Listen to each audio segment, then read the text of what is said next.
Bonjour à tous. Aujourd'hui, nous nous entretenons avec Pierre Le Vigan.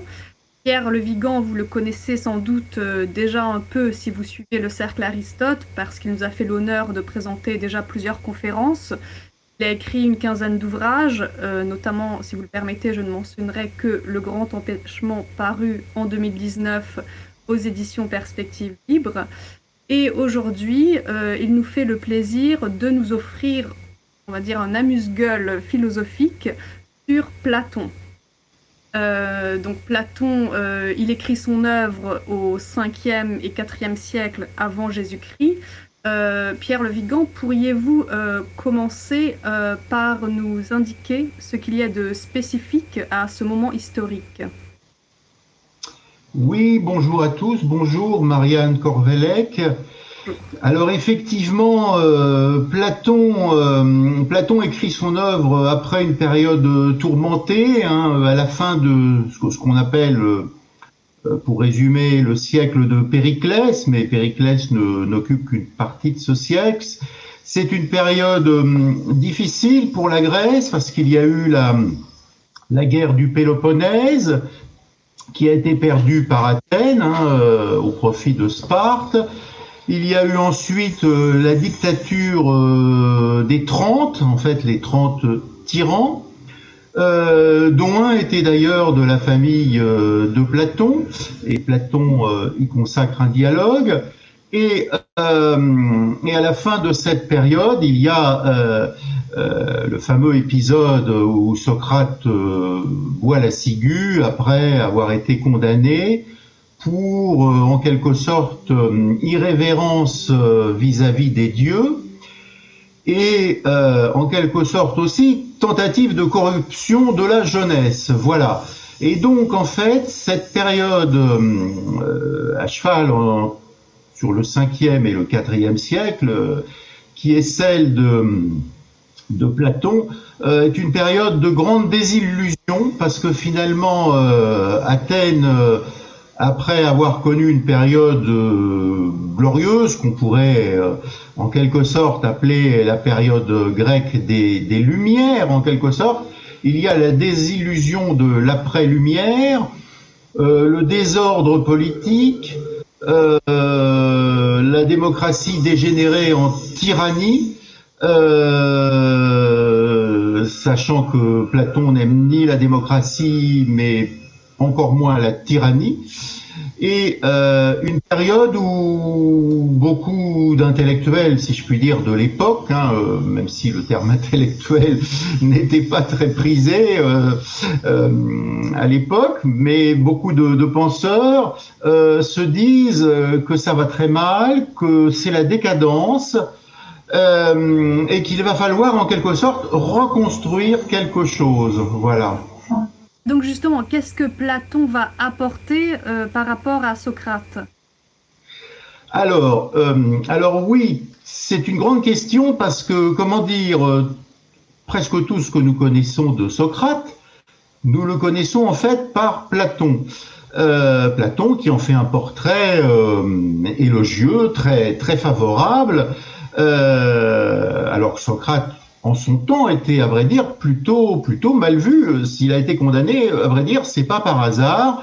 Il aurait pu ensuite, grâce à des complicités, parce qu'il avait des complicités, sans doute s'évader, ou alors proposer quelques excuses et ne pas être condamné à mort, mais il était quand même confronté à une hostilité de ce qu'on appellerait aujourd'hui le système juridique ou le système institutionnel de l'époque. Si on veut pousser un peu les choses, on pourrait dire que Socrate s'opposait un petit peu à la pensée unique de l'époque. Voilà.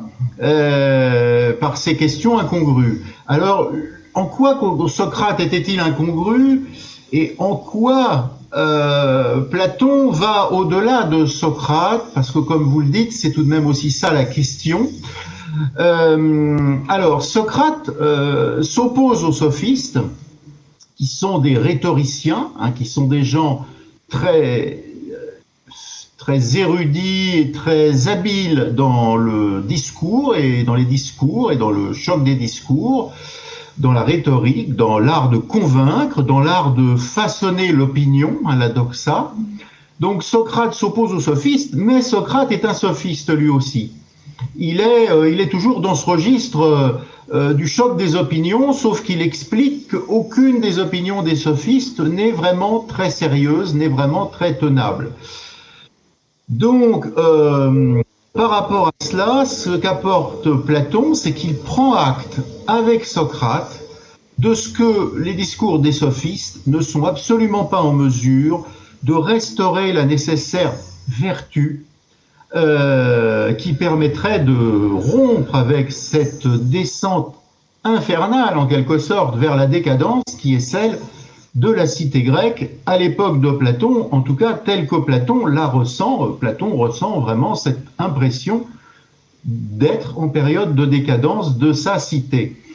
Et ce qu'apporte Platon, c'est qu'il dit c'est vraiment très bien, très efficace, cette déconstruction, cette destruction du sophisme, de la sophistique par Socrate, mais il va falloir maintenant aller plus loin, c'est-à-dire reconstruire. On ne peut pas se contenter de dire que les sophistes tournent en rond, et nous font tourner en rond, et nous font en quelque sorte perdre notre temps. Ce sont des amuseurs de grand talent, mais ce ne sont que des amuseurs, nous dit Socrate.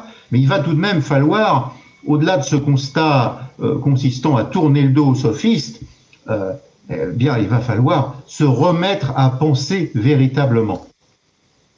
Il va falloir se mettre à philosopher, n'est-ce pas? Ou se mettre à philosopher à partir d'une réalité. Est-ce que vous pouvez... Voilà. Alors, effectivement, il va falloir se remettre à philosopher, c'est-à-dire à chercher des vérités absolues, c'est-à-dire des vérités incontestables, immuables, mais aussi, comme le dit l'étymologie d'absolu, en quelque sorte séparées. Alors, séparées de quoi? C'est la grande question. Ces vérités sont-elles séparées du monde?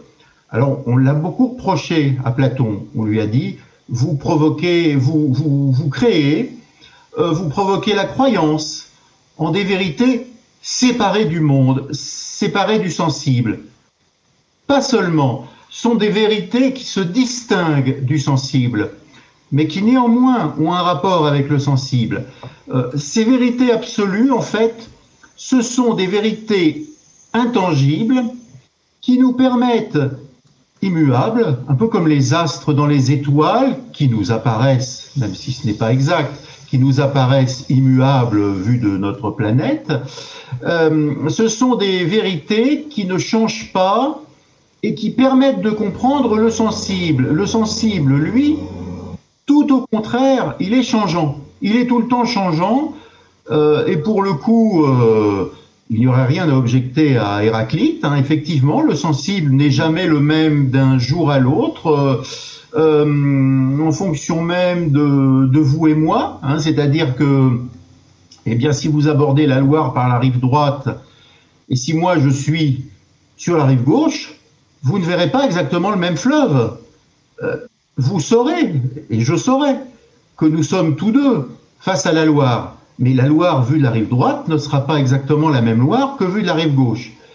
Sans parler de 10 minutes plus tard où elle aura changé d'aspect parce que la couleur du ciel peut-être aura changé d'aspect, parce que le débit se sera peut-être accéléré, etc. Donc voilà ce que Platon veut nous faire comprendre.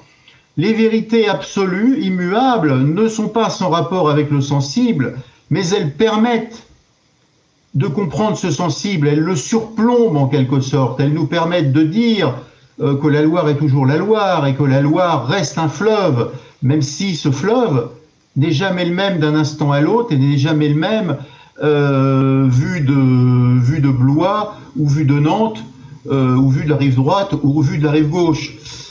Donc voilà ce que Platon veut nous faire comprendre, et ces vérités absolues, non pas séparées du monde à proprement parler, mais distinctes du sensible, il les appelle les idées, ou il les appelle les formes, où il les appelle les essences. Ces trois notions sont sommairement synonymes. Voilà donc la grande nouveauté de Platon, parce que Socrate, lui, en restait en quelque sorte au doute, un petit peu comme Descartes, bien longtemps plus tard, presque 19 siècles plus tard, vers 1643, un peu comme Descartes part du doute complet, en expliquant qu'il croit voir un homme de sa fenêtre du 2e étage parce qu'il voit un chapeau et il pense que, évidemment, c'est un homme avec un chapeau, mais qu'à vrai dire, il se trompe peut-être. C'est peut-être une statue en bois sur laquelle quelqu'un s'est amusé à poser un chapeau, etc. Et donc, c'est le doute méthodique et systématique de Descartes. Et ensuite, il reconstruit. Il explique qu'il faut croire en Dieu, qu'il faut croire en la création du monde par Dieu, et qu'il faut ensuite reconstituer la croyance en un certain nombre de vérités. Eh bien, Platon fait ce même travail, en quelque sorte. D'accord. Voilà. J'ai vu à peu près c'est la philosophie de Platon. Et pour le coup, qu'est-ce que la morale pour Platon? Oui, la morale, en fait, pour Platon, ce n'est pas un domaine séparé de la connaissance. Au fond, ce que nous devons apprendre à voir, le terme théoria en grec veut dire tout simplement voir, c'est le réel tel qu'il est. Donc en étant capable de nous élever en quelque sorte, à partir de chaque réalité sensible, de nous élever vers l'idée. Et donc les réalités sensibles peuvent être à la fois très, très simples, très quotidiennes, ça peut être un fleuve comme nous en avons parlé, ça peut être un vase, ça peut être un pot, mais ça peut être aussi des réalités plus, plus structurantes dans notre vie, un petit peu ce que les phénoménologues appelleront des existentiaux. Alors là, pour le coup, ça peut être la mort, l'amour, dont des choses fondamentales pour l'homme, puisqu'il a conscience à la fois de la mort et de l'amour. Pour les animaux, la conscience de la mort est sans doute infiniment plus atténuée, peut-être même inexistante, c'est une autre question. L'amour, la mort, la beauté, puisque l'homme recherche la beauté, en tout cas l'homme a toujours une idée de la beauté, et aussi le bien ou encore la justice dans la société. Qu'est-ce qu'une société bonne et belle, ce qui nous ramène à qu'est-ce qu'une société juste, qu'est-ce qu'une société dans laquelle l'homme, il est digne pour l'homme de vivre. Et donc, à partir de là, en fait, si nous savons bien voir le monde, si nous savons bien comprendre comment du sensible, comment des différents visages de la beauté montés à la beauté comme idée profonde, comme point commun entre un beau tableau, un beau vase, un beau lit, c'est un lit bien fait par un artisan habile, une belle femme, un bel homme, etc. Comment nous savons monter à l'idée de la beauté qui est en quelque sorte unique et que nous faisons redescendre en quelque sorte sur un beau lit, sur un beau bateau, sur un bel habit de cérémonie, etc. Et bien, si nous savons faire ça, nous saurons aussi trouver le beau dans la morale, et le beau ne sera pas autre chose que le bien. Et donc, en fait, si nous savons bien voir ce qu'est le monde, nous saurons bien nous comporter dans le monde. C'est en fait un seul et même problème, une seule et même question, une seule et même réponse. Voir le monde, connaître le monde, ce que Kant appellera la critique de la raison pure, et se comporter dans le monde, ce que Kant appellera la critique de la raison pratique, et voir ce qui est le beau dans le monde, ce que Kant appellera la critique de la faculté de juger du bien et du beau, et du non-bien, et du hideux, en quelque sorte, eh bien, c'est une seule et même question pour Platon. Voilà, qui, par contre, sur les questions de Kant, il évacue la quatrième, qui est en quoi puis-je espérer, puisque la sotériologie, en quelque sorte, hein, en quoi puis-je espérer, puisque pour Platon, il n'y a pas à espérer, il faut bien savoir que les dieux grecs ne sont pas des dieux qui nous promettent des choses, des bonnes choses, le salut, voilà, ça les intéresse pas du tout, les dieux grecs. Ils s'amusent entre eux, ils s'amusent aussi avec nous, ils nous font des signes, ils nous montrent nos limites, ils nous montrent ce qu'il peut y avoir de dérisoire chez nous, mais ce qu'il peut y avoir aussi de grand et de courageux. Mais si vous voulez, les Grecs ne nous prennent pas, nous les hommes, excessivement au sérieux, et d'ailleurs en retour, les Grecs ne prennent pas les dieux au mot non plus, si je puis dire. Les dieux sont des figures de leur imaginaire, mais les Grecs ne croient pas aux dieux en tant que des dieux parfaits, etc. Ce qui n'empêche pas que, on y reviendra peut-être, il y a quand même eu une époque où les dieux nous ont fait vivre dans un monde parfait, et ça c'est le mythe de l'âge d'or. Hein. On y reviendra peut-être quand on parlera un peu de la vision politique de Platon, qui du reste ne s'appelait pas, sauf erreur, Platon, je crois qu'il s'appelait Aristoclès, mais comme il était costaud, semble-t-il, très baraqué, on l'appelait le large, Plato en grec, Plato donc Platon, le solide en quelque sorte, le baraqué, voilà, c'était un peu, si on en croit certaines statues, c'était Platon. Ressemblait plutôt à Gérard Depardieu qu'à Gérald Darmanin, quoi, en quelque sorte. Hein, voilà. Oui, en fait, avant de vous poser une question sur la vision politique, peut-être j'ai tort de prendre cet ordre-là, mais comme vous avez évoqué la société belle et bonne, ça me donnait envie de vous interroger sur les différentes sortes d'âmes qui donc à composer la société. Donc, est-ce que vous pourriez nous parler des différentes âmes que Platon distingue et à quoi correspond cette distinction? Oui, alors Platon distingue effectivement plusieurs âmes qui correspondent à plusieurs classes sociales et en même temps, c'est une vision très complète hein, qui est très impressionnante et qui a dû beaucoup influencer Hegel en quelque sorte.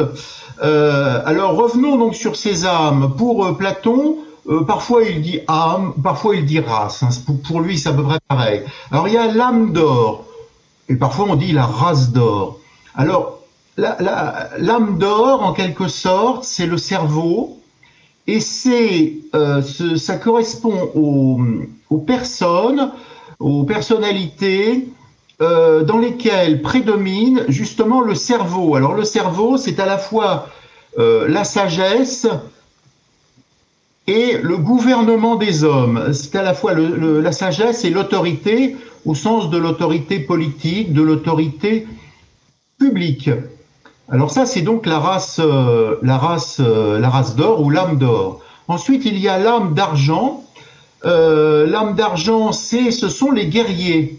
Ce sont les personnes dans lesquelles ce qui prédomine, ce sont les vertus de défense de la cité, les vertus guerrières, le courage, l'impétuosité, l'énergie, bien sûr, plus que la tête, ce qui ne veut pas dire évidemment que les guerriers sont des idiots, mais ce n'est pas la tête qui prédomine, plus que la tête et plus qu'une troisième âme, dont on va parler ensuite.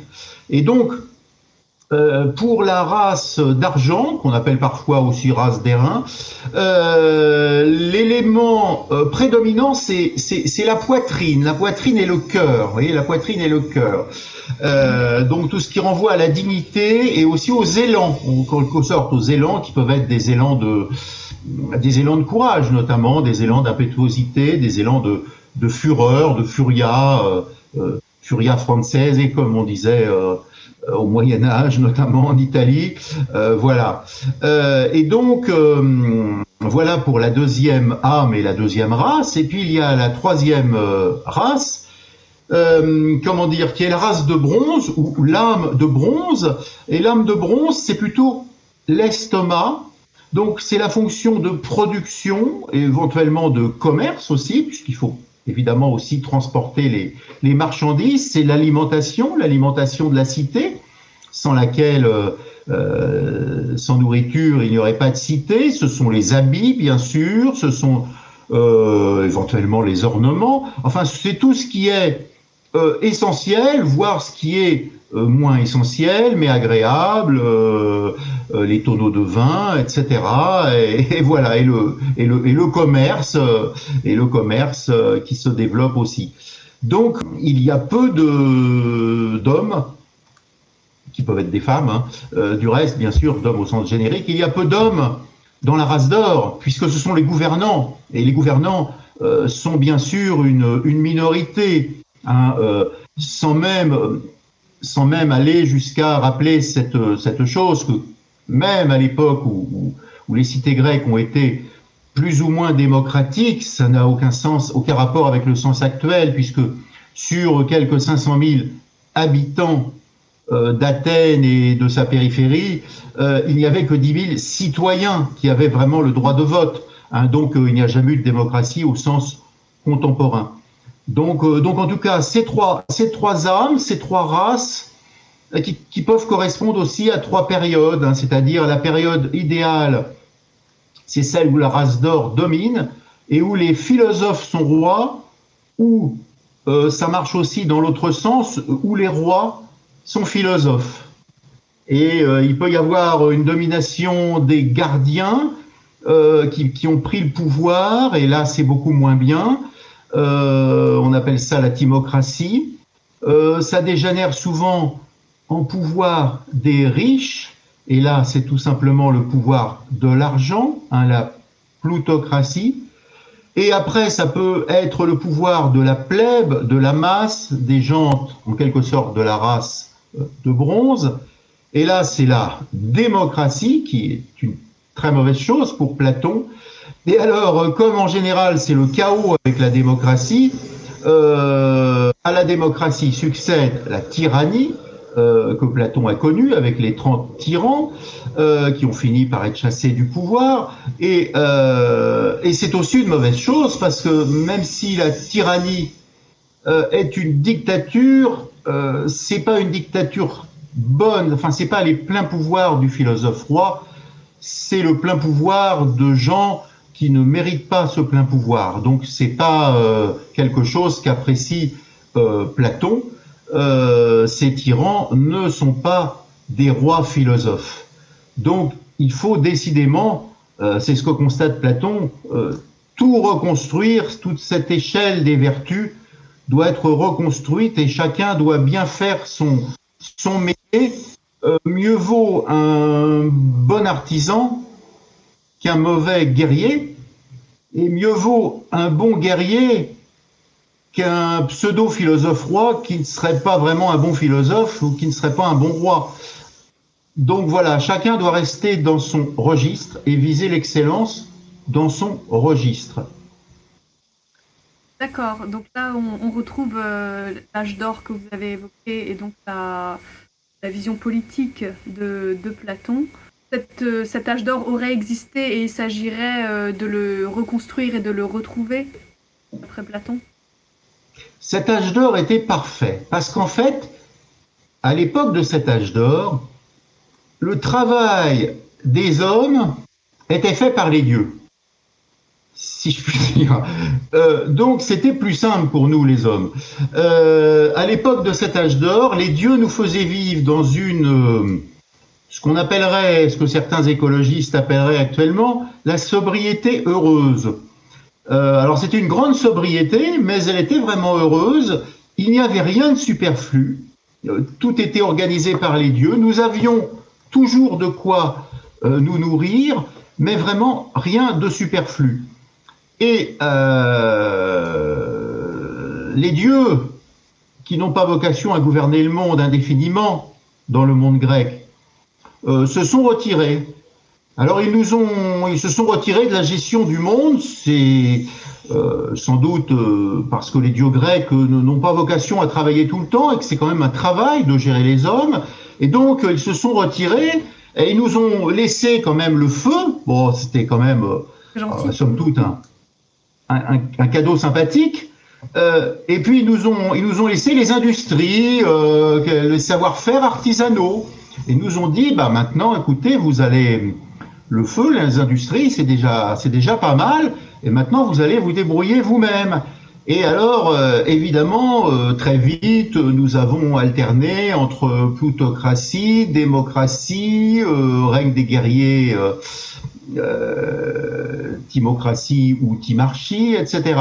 Si vous voulez, c'est un petit peu, si on transposait ça à l'époque contemporaine, ça voudrait dire que vous auriez des périodes d'autogestion du peuple par lui-même, mais d'une manière en quelque sorte anarchique, comme comme ce qui se passe par exemple dans certaines époques de guerre civile, où tout d'un coup vous avez, bon, comme pendant la Révolution française, il y a eu des époques où les sans-culottes intervenaient énormément dans la vie politique par ce qu'on appelait des journées insurrectionnelles. C'est une sorte de démocratie faite par une minorité activiste en quelque sorte. Et c'était évidemment le chaos, parce que c'était les plus impétueux qui prenaient finalement le pouvoir, mais les plus impétueux n'ont pas vocation à monopoliser tout le pouvoir. Il y a aussi d'autres gens qui ont vocation à pouvoir s'exprimer, qui ne pouvaient pas le faire parce que la terreur régnait.